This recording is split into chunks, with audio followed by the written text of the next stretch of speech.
On m'a demandé récemment c'était quoi les trucs pour aider les enfants à apprendre à faire leurs boucles. Moi, c'est Karen Lacroix et je suis ergothérapeute. Aujourd'hui, je vais vous donner des trucs pour faciliter l'apprentissage des nœuds et de la boucle pour les enfants. Parce qu'on sait attacher les souliers, c'est quand même pas si simple que ça. Ça demande beaucoup de planification motrice.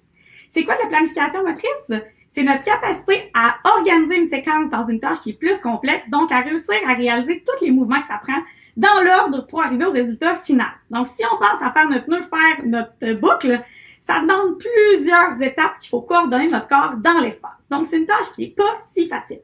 Aujourd'hui, je vais vous donner 3 trucs pour réussir à faciliter l'apprentissage des boucles. Donc, truc numéro 1 pour attacher les boucles. En fait, trop souvent, les lacets dans les souliers d'enfants sont beaucoup trop courts pour qu'ils soient capables facilement de réaliser les boucles. Donc, le premier truc que je vous dirais, c'est d'offrir à l'enfant beaucoup plus de longueur pour être capable au moins d'organiser la première séquence avant d'aller finaliser la capacité à aller serrer la boucle. Donc, moi, souvent, je le pratique avec les lacets complètement détachés pour me donner une pleine longueur. Le truc aussi, c'est de pas le pratiquer tout de suite dans les pieds. C'est plus facile de manipuler le soulier si on l'a devant soi, proche, que si en plus, il faut gérer que notre genou il est dans notre corps puis que nos bras sont alentour de notre genou pour réussir à faire la séquence. Mon deuxième truc, c'est d'ajouter des repères visuels. En fait, je vous ai fait 2 exemples, un plus facile, un plus difficile. Ce qui est intéressant avec mes cure-pipes ici, c'est que quand je vais les positionner, ils restent à leur place. Donc, c'est vraiment plus facile pour les enfants de savoir où est-ce qu'ils en sont rendus, surtout quand on est rendu là, à faire la loupe puis à passer la deuxième oreille dans le trou.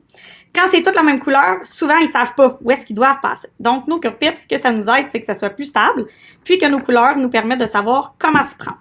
Donc, quand ils sont rendus bons avec les cure-pipes, on peut passer à ceux avec 2 lacets, 2 couleurs qui sont plus mobiles. Donc, ça va augmenter le niveau de difficulté, mais on garde quand même les repères visuels pour aider, surtout rendu à passer la deuxième oreille dans notre trou. Mon dernier truc, c'est de varier la pratique. J'ai pas beaucoup d'enfants qui sont pas capables d'attacher leurs souliers, qui aiment ça, répéter en boucle l'apprentissage, la séquence motrice, quand ils n'y arrivent pas. En fait, une des activités qui est intéressante, justement, on est dans le temps de Noël, d'emballer des cadeaux, c'est de leur faire des boucles sur les cadeaux. Donc, on peut utiliser la même variante qu'avec nos lacets, puis le faire en cure-pipe. Donc ici, j'ai mes cure-pipes que j'ai torsadées, que je peux venir coller sur ma boîte, comme ça. Le but, c'est de les attacher solides, parce que quand on est moins bon pour la séquence, souvent, on a tendance à aller tirer sur les lacets. Puis ce que ça permet, c'est que l'enfant, ensuite, peut aller faire une magnifique boucle avec les couleurs de Noël sur les cadeaux, ce qui fait une super belle décoration qui nous permet d'aller pratiquer les boucles. Donc, pratiquez pas juste sur les chaussures. Souvent, ça devient le répétitif et redondant, puis souvent, les enfants, ils vont perdre de la motivation. Donc, emballage cadeau peut être une option. Même les vêtements.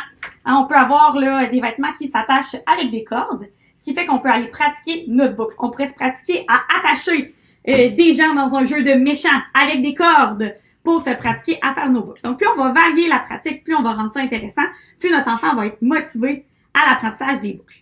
Donc, si vous voyez que votre enfant a de la misère avec la planification motrice, ça va se retrouver aussi dans d'autres activités, comme l'apprentissage du vélo qui demande beaucoup de séquences, l'apprentissage des découpages plus complexes, où vous avez l'impression que votre enfant a de la misère à organiser, planifier sa séquence. C'est des choses qui peuvent se travailler en ergothérapie.